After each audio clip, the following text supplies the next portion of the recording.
Final Fantasy VII Rebirth is my most anticipated title of the year. Its predecessor, Final Fantasy VII Remake, is one of my favorite games of the generation, blending hefty action combat with a tactical edge, all in service of telling the start of a grand narrative that continues in FF7 Rebirth.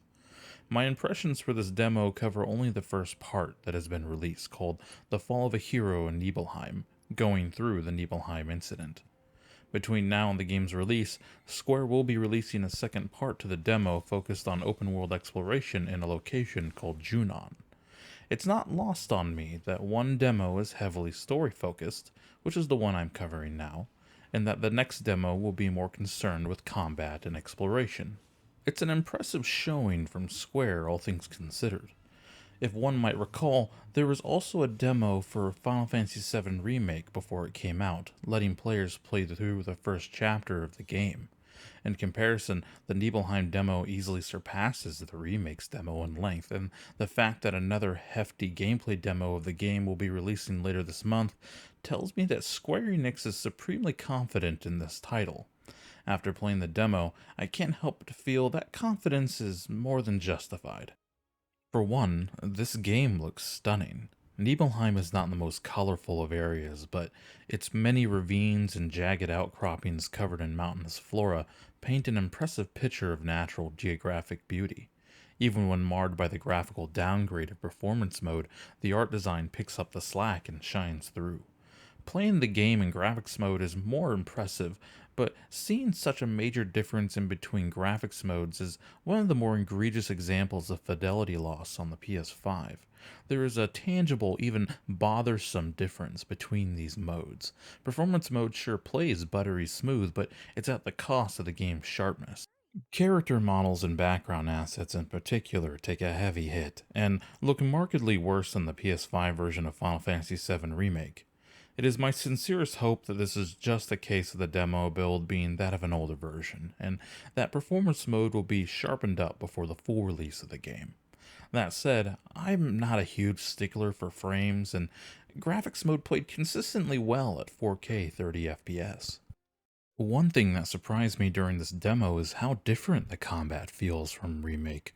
Bones of the same combat system are still there, but while Remake's combat felt hefty and impactful, Rebirth's feels fast and responsive. It's not necessarily a trade-off that results in either system feeling superior to the other, but rather it seems Rebirth is taking a philosophically different approach to its enemy encounters. From what I played, enemies seem more aggressive, and chances to guard or parry appear to have tighter timings.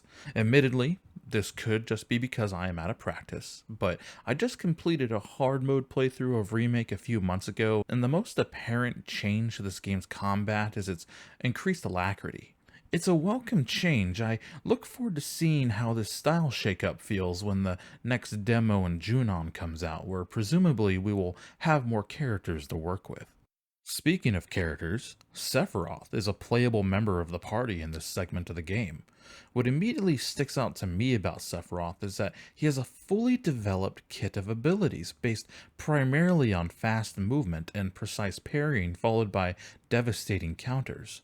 It would honestly be a shock to me if this is the only instance in the game in which we play as Sephiroth. His moveset is too fleshed out, almost as if he is intended to be some sort of party member in the future.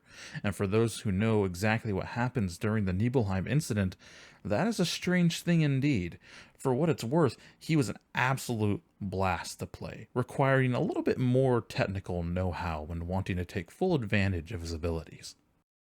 The demo even lets you get a taste of one of the main minigame offerings of Final Fantasy VII Rebirth. You can find a piano in Tifa's room, and you can play her theme on the piano in an in-depth rhythm game. It's surprisingly fun. I'm absolutely terrible at it, but it's fun all the same. Having to move the control sticks in precise directions is almost akin to the accuracy demanded of you by fighting games, so it's going to take some developing of personal dexterity to conquer this mode when the full game releases. I was sold on this game before the demo even hit, so what Square has provided to us players through the demo only validates my opinion that this game is going to be an extremely strong offering from the Final Fantasy property. I don't want to get too ahead of myself, as the demo for Final Fantasy XVI was also great, but the full game left some things to be desired, so I am a bit more cautious about letting my optimism get the better of me. That said, this game has my full confidence at the very least that the RPG mechanics that 16 lacked will be fully made up here in Final Fantasy VII Rebirth. The demo is a wonderful slice of what I'm sure is going to be a colossal JRPG package, and would recommend those still on the fence about this game to give it a shot and formulate your own opinion. I'll be providing more impressions on the game when the Junon portion of the demo is released, so until then, thank you so much for watching, consider subscribing, and may you all continue to find value and joy in the lives you live and the games you play.